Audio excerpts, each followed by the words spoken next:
Well, children under 5 are now eligible to receive a vaccine. Thanks for joining us. I'm Chelsea Jones. I'm Mike Montecalvo. On Saturday, a CDC advisory board voted unanimously to recommend COVID vaccines for infants as young as 6 months old. The CDC signing off on the 2 different COVID vaccines for emergency use. Pfizer's 3-dose shots for kids 6 months to 4 years old, and Moderna's 2-dose regimen for kids 6 months to 5 years. 12 News reporter Matt Paddock is joining us live in studio with the details. Matt?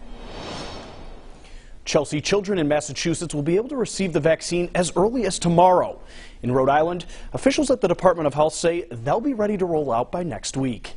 Coronavirus vaccines will soon be ready for children under the age of 5 years old. For Dr. James McDonald, Director of Health, he says the unanimous decision by the CDC Advisory Board speaks volumes. Indicative that there's not confusion on the federal level or in the public health level. This is something that people really believe in. According to the Rhode Island Department of Health, there are roughly 56,000 children in Rhode Island under the age of 5. When you look at all the vaccine preventable diseases, we wouldn't tolerate deaths or hospitalizations from polio or from whooping cough or from meningitis. We would never tolerate that. And McDonald says they're now the population at the highest risk among children for hospitalization. You look at our hospitalization rates, it's highest in that birth to 4-year-old age group.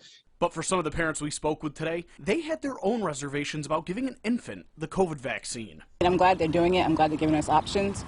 I know it's nerve-wracking for people, but anything new is nerve-wracking. I think everybody should make their own choice, what they think is best for them and their children. I probably wouldn't do it for a 5-year-old.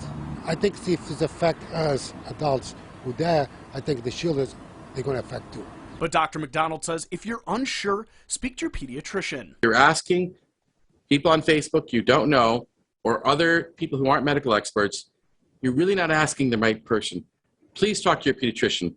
They're the ones who have expert advice and are happy to give you customized information about your baby. McDonald tells me Rhode Island has ordered 20,800 doses, and you can get your child's right at their pediatrician or Minute clinics. Now, for more information about the COVID-19 vaccine and the newest recommendations from the CDC, you can find those on our website at WPRI.com. In studio, Matt Paddock, 12 News.